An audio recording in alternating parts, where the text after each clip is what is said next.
Hola a todos, espero estén muy bien. Bienvenidos a este nuevo video en el curso de Ciencia de Datos para Todos. En esta oportunidad vamos a seguir trabajando de acuerdo con el video anterior, que fue el algoritmo Naive Bayes. Vamos a seguir trabajando sobre los mismos datos, pero utilizando distintos algoritmos. Y los que vamos a ver hoy van a ser los árboles de decisión y Random Forest. Recuerden que ya habíamos hecho distintos procedimientos. En el video anterior vieron la información, las librerías que estamos utilizando. Estos eran los datos, procesos de carga. En el enlace de abajo van a encontrar la información al notebook en el cual estamos trabajando en el repositorio GitHub, que es este de acá, que se llama Notebook 35. Y recuerden que habíamos hecho algunos procesos de transformación. Habíamos creado el modelo de regresión logística, introducido la validación cruzada con el concepto de Stratified K-Fold y habíamos sacado algunos resultados preliminares. Y además habíamos explicado un poco cómo funcionaba el algoritmo Naive Bayes, que era básicamente un algoritmo que se basa en la probabilidad condicional y en la independencia de las variables. En algunos casos puede ser ingenuo, pero en otros también puede ayudar a aliviar el cálculo computacional. Habíamos hecho algunas gráficas de algunos supuestos que necesitamos satisfacer para poder implementar el algoritmo Naive Bayes, y alguno de ellos era que necesitamos que las variables numéricas tuvieran distribuciones normales. Y bueno, al final habíamos comparado algunos resultados, nos habíamos dado cuenta de que el algoritmo daba resultados bastante parecidos a la regresión logística, con valores de UC bien cerquita de 0.63, 0.64. También habíamos dicho que la elección del algoritmo dependía bastante a la finalidad del análisis, el número de cantidad de datos y la cantidad de covariables, así como el tiempo de ejecución. Y bueno, ahora vamos a tratar de mirar si otras metodologías, que son las que vamos a aprender hoy, como árboles de decisión, dan mejores resultados que el Naive Bayes o la regresión logística. Primero vamos a empezar con lo que son las estructuras de árboles de decisión. Esos árboles de decisión son algoritmos bastante amigables, uno entiende cómo funcionan, operan bajo el principio de criterios de impureza y hay básicamente dos criterios de impureza usados, son el criterio de impureza de Gini y otro el de entropía. Esos criterios se fundamentan en establecer probabilidades condicionales y identificar la mejor segmentación dentro de los datos. Entonces, para mostrarles un poco cómo funciona, por aquí hice un pequeño ejemplo donde traje la ayuda de la función Decision Tree Classifier. Así como existe un algoritmo que se llama Classifier, hay uno que se llama Regressor. Ahí, como ven, hay diferentes criterios que uno puede optimizar, como por ejemplo el criterio de impureza, puede ser Gini o entropía, la profundidad máxima de los árboles, entre otras cosas. Pero en particular voy a hacer un algoritmo súper sencillo con solo 3 de profundidad, 3 niveles, y voy a ajustar esos datos con las variables que ya teníamos. La variable objetivo era el loan status y voy a utilizar solo el monto del préstamo como covariable, a ver que también se ajusta. Entonces aquí tenemos el proceso de aprendizaje y luego los árboles de decisión se pueden graficar de una manera muy sencilla. Con esta función que se llama tree, uno puede hacer el gráfico, le pasa el nombre del modelo, le pasa el nombre de lo que es la covariable y le pasa los nombres de las categorías de la variable y. Y acá le coloca si quiere poner color o no. En este caso particular les va a arrojar el árbol de decisión, que si lo pueden ver acá, establece lo que son los criterios de decisión más óptimos. Él entiende que la mejor variable de segmentación es la cantidad del préstamo cuando ese es menor a 15.000. Entonces te vas por este lado y si no te vas por este otro lado. Y a partir de eso comienza a hacer las diferentes combinaciones. Por ejemplo, si una persona ganara menos de 10.000, nosotros podríamos hacer todo el recorrido. Si gana menos de 10.000, por ejemplo, nos iríamos por este lado. Luego, si volvemos a comparar, esto sería mayor. Entonces, en ese caso, sería hacia acá. Y así podemos seguir. ¿Ya? Cuando se cumpla algo, vamos hacia la derecha, cuando no, vamos hacia la izquierda. En el caso particular de 10.000, sería, claro, sería verdadero o falso, hasta llegar a la predicción final. Y bueno, ahí está. Para el caso del primer usuario podríamos ir izquierda, derecha, derecha, hasta llegar a Chart Get Off, que sería la categoría final. Y también podríamos mirar el de 100.000.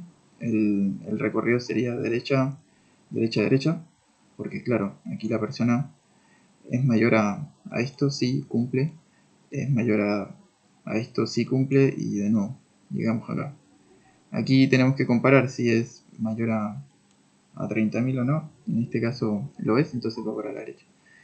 Y así, en general, esa es como la forma de trabajar de los árboles de decisión. Esto tiene varias desventajas, y es que los árboles de decisión son bastante susceptibles al sobreajuste. Hay que tener mucho cuidado con eso.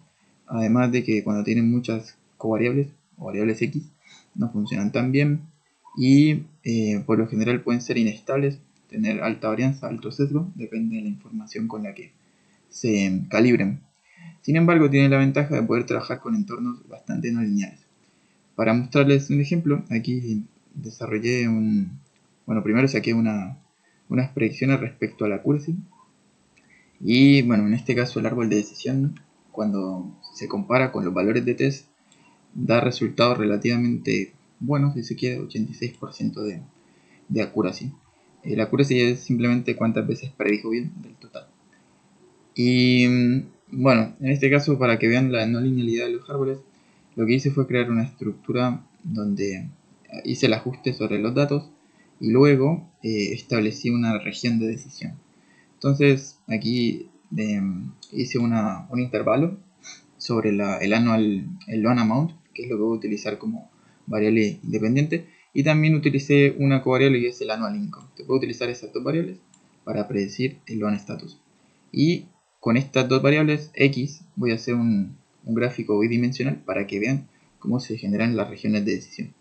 Aquí hice unas mallas. Esas mallas básicamente son para colorear las regiones de decisión. Aquí se elige de forma aleatoria uno de los puntos dentro de la región, alargo lo que son las mallas en X y Y. X y Y van a tener los posibles valores de annual income y los valores de loan amount, ¿ya? Aquí creo una grilla con el mesh grid. Eso lo que va a hacer es crear una grilla rectangular que tenga la misma cantidad de puntos en X y Y. Y bueno, no necesariamente tiene que ser rectangular, podría ser cuadrada. Después viene acá el proceso de predicción sobre cada posible punto de X y Y. Aquí hago un contorno con los colores, le coloco las etiquetas y luego, de acuerdo a la clase, establezco un diagrama de dispersión con colores. Aquí coloco unas leyendas sobre los puntos y sobre el fondo y coloco un título. Lo que quiero enfatizar en esta figura es que ahí, como ven, los puntitos son los valores reales. Lo que está en rojo, los puntitos rojos, son gente que ya pagó, y lo que está en azul son gente que todavía debe el préstamo. Pero como ven, de fondo, lo que está coloreado de fondo representa las regiones de decisión, ¿ya? Y como bien, son entornos bastante no lineales, con estructuras que a veces pueden ser bastante complejas, y por eso es que hay que tener mucho cuidado porque pueden generar sobreajuste, ¿ya? Pero bueno, para poder lidiar con ese problema de los árboles de decisión sencillos, aparece un algoritmo que es bastante bueno, muy usado, que usa una técnica que se llama bugging, que de fondo es utilizar varios árboles para la toma de decisiones, así se conoce bugging. El término bugging viene del concepto de bootstrap, generar datasets en base a los datos originales y en cada uno de ellos crear un nuevo árbol. Al final, cada árbol hace su tarea de forma independiente, toman sus decisiones y uno elige por mayoría la decisión resultante, ¿ya? Por ejemplo, si este árbol dijo que la persona no va a pagar, este dijo que sí va a pagar y este que no. Entonces al final, de los tres, dos dijeron que no, la decisión final sería no. Y así funciona el Random Forest. Yo por acá hice un ejemplo con una profundidad pequeña, el número de estimadores se refiere a la cantidad de árboles, en este caso 100. Hice el ajuste sobre las mismas variables X y apliqué lo que es como variable Y, puse lo que es el estatus del préstamo. De aquí saqué las probabilidades, hice la curva ROC, saqué los valores de AUC, los proyecté. Después hice la gráfica del random guess, que es el algoritmo lanzando una moneda, y puse unas etiquetas. Esto con el fin de comparar si el random forest tiene mejor desempeño que el algoritmo de regresión logística o el Naive Bayes. En este caso particular parece que tiene desempeños bastante similares, 0.64, lo cual parece uno intuir de que no hay mucho inconveniente en este caso. Bueno, otra cosa que hice por acá fue hacer cross validation, porque claro, este es un proceso de validación simple en el cual estoy separando los datos X y Y. Solo de manera aleatoria elegí unos para entrenamiento y otros para test, si se quiere. Entonces hay que tener mucho cuidado con eso, porque los resultados de esa selección aleatoria pueden ser sesgados. Entonces para eso es que uno, en vez de utilizar de forma aleatoria la validación simple, utiliza los diferentes mecanismos de validación cruzada o cross validation. Hay diferentes mecanismos. En este caso, como tengo datos desbalanceados, voy a utilizar uno que se llama Stratified CAFOI. Recuerden que ese fue el que vimos la clase pasada. Y bueno, en este caso lo que hice fue crear esa función y armar los árboles de decisión. Coloqué una opción adicional por si de repente necesitaba ajustar un decision tree o un random forest. Ahí hacía los ajustes, sacaba las probabilidades, calculaba los falsos positivos, los verdaderos positivos, armaba lo que son las curvas GRC y calculaba el promedio de las curvas GRC para todos los falsos. Esta función es la que hace el proceso de la segmentación.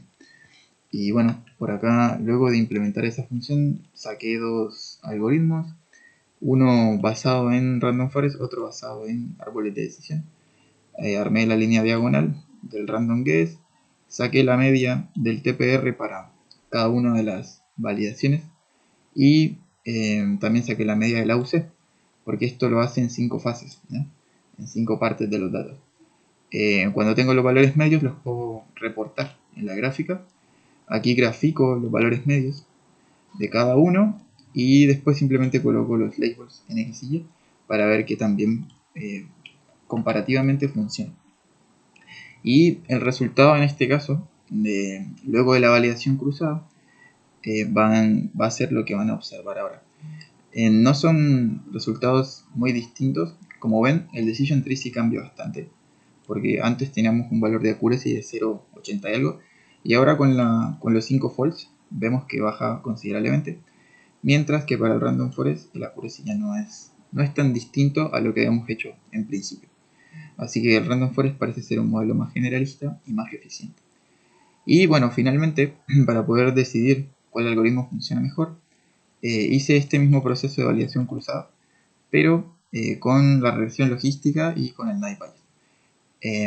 Y nada, comparé esos tres algoritmos, Naive Bayes, regresión logística y el random forest, para ver cuál tenía mejor desempeño. Entonces aquí calculé los valores de TPR a UC para cada algoritmo. Esta es la línea diagonal, la media de los valores de TPR, la media de los valores de UC para reportarlos, el plot con los labels respecto a los valores de UC, los etiquetas y bueno.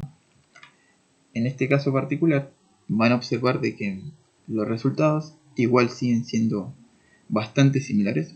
Los valores de AUC luego de hacer validación cruzada son bastante parecidos, 0.68, 0.68, 0.68, y en general esto te estaría diciendo que cualquiera de los tres algoritmos pudiera funcionar. En este caso particular son valores relativamente pequeños, uno esperaría tener mejores valores, pero más cerquita a uno, ¿no? Pero como son poquitas covariables las que estoy utilizando, que es un ejemplo miniatura, al final si uno incorpora más variables, seguramente aquí va a tener mejor desempeño. Siempre hay que elegir la curva que tenga la mejor área under curve, ¿ya? Si en este caso si hubiera una curva como esta, sería la que acabo de dibujar, esta tendría la mejor área bajo la curva y sería el mejor modelo. Pero en este caso, como los tres tienen desempeños similares, yo voy a quedarme por este, que es relativamente sencillo de implementar, no tiene tanto costo computacional. Y bueno, eso sería la idea de este caso. Al final hemos repasado cómo construir algoritmos de clasificación. Repasamos el Naive Bayes, la regresión logística, el random forest y los árboles de decisión. Se dieron cuenta que el Naive Bayes y la regresión logística son algoritmos que funcionan bien ante condiciones lineales, pero el árbol de decisión y el random forest tienen la ventaja de poder trabajar con estructuras no lineales. pero hay que tener cuidado con ellos porque pueden generar bastante sobreajuste. Recuerden que el sobreajuste es la capacidad del algoritmo de solo predecir bien con los datos que es capaz de aprender. Cuando vienen otros entornos no son capaces de predecir y tienen alta varianza. Y eso es lo que uno no desea. Y nada, recuerden que estos son algunos de los algoritmos disponibles para hacer clasificación, pero no son los únicos. Más adelante vamos a seguir aprendiendo de otros algoritmos, incluyendo las metodologías basadas en ensambles. Y bueno, cualquier comentario la pueden dejar aquí en el video y nos veremos en una próxima oportunidad. Que esté muy bien, hasta la próxima.